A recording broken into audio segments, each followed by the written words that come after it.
ଖାଇବା କେବଳ ପେଟ ଭରେ ନାହିଁ, ଅନେକ ସ୍ମୃତି ବି ନେଇ ଆସେ। ଆଜି ସେଇ ସ୍ମୃତିର ସ୍ୱାଦ ନେଇ ଆସିଛି ଏହି ମାଛ ମସଲା। ମାଛରେ ଲୁଣ, ହଳଦୀ, ଲେମ୍ବୁ ଦେଇ ତାକୁ ଭଲସେ ଗୋଳେଇ ଦେବେ। ଏଇଠି ମୁଁ ଆଳୁ ନେଇଯାଇଛି କାଟିକି। କଡ଼େଇରେ କିଛି ତେଲ ଦେବେ। ସେଥିରେ ସେ ଆଳୁ ଗୁଡ଼ିକରେ ଲୁଣ, ହଳଦୀ ପକେଇକି ତାକୁ ଭଲସେ ଭାଜି ଦେବେ।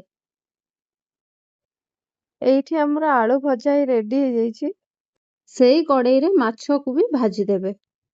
ଆମେମାନେ ଯେତେ ବାହାରେ ଖାଇଲେ ବି ଘରର ସ୍ୱାଦ ଭଳିଆ ସ୍ୱାଦ କୋଉଠି ବି ନାହିଁ। ମାଛ ଭଜା ବି ଏଠି ରେଡି ହେଇଯାଇଛି। ଏଠି ତେଲରେ କିଛି ଗୋଟା ମସଲା ପକେଇକି କଞ୍ଚା ଲଙ୍କା ପକେଇଦବା।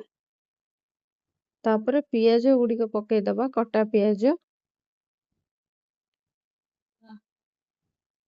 ପିଆଜକୁ ଏବେ ଆମେ ଭଲସେ ଭାଜିଦବା। ପିଆଜ ଏଠି ଭଜା ହେଇଯାଇଛି। ଏଠି ଅଦା ରସୁଣ ପେଷ୍ଟ ଆଉ ଶୁଖିଲା ମସଲାର କିଛି ପେଷ୍ଟ ମୁଁ ରଖିଥିଲି, ତାକୁ ପକେଇ ଦଉଛି। ଏଠି ଟମାଟୋ ସ୍ଲାଇସ୍ ଗୁଡ଼ା ମସଲାରେ ପକେଇକି ତାକୁ ଭଲସେ ଗୋଳେଇବା। ଏଠି ମସଲା କଷି ହେଇ ଆସିଲାଣି। ଏଠି ଭଜା ହେଇଥିବା ଆଳୁକୁ ଆମେ ଏଥିରେ ପକେଇଦବା।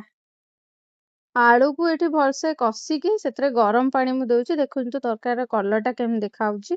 ଘରର ଖାଦ୍ୟର ସ୍ୱାଦ କେବଳ ମସଲାରେ ନଥାଏ, ଏଥିରେ ମିଶିଥିବା ଭଲ ପାଇବାରେ ଥାଏ। ଏଠି ମାଛ ଗୁଡ଼ା ପକେଇଦେଲି। ଦେଖନ୍ତୁ ତରକାରୀ ରେଡି ହେଇଗଲାଣି। ଏଠି ଧନିଆ ପତ୍ର ପକେଇଦବା। ଏହି ରେସିପି ଯଦି ଆପଣଙ୍କୁ ଘରର ସ୍ମୃତି ମନେ ପକାଇ ଦିଏ, ତେବେ ଘରର ସ୍ମୃତି ଲେଖି ଦିଅନ୍ତୁ କମେଣ୍ଟରେ।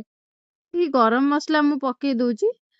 ଶେଷରେ ଥାଳିରେ ଥିବା ଖାଦ୍ୟ ଠାରୁ ବେଶୀ ମୂଲ୍ୟବାନ ହୁଏ ଏକା ସାଙ୍ଗରେ ବସି ଖାଇବା। ରେସିପି କେମିତି ଲାଗିଲା କମେଣ୍ଟରେ ଜଣେଇବେ, ସବସ୍କ୍ରାଇବ କରିବେ। ଧନ୍ୟବାଦ।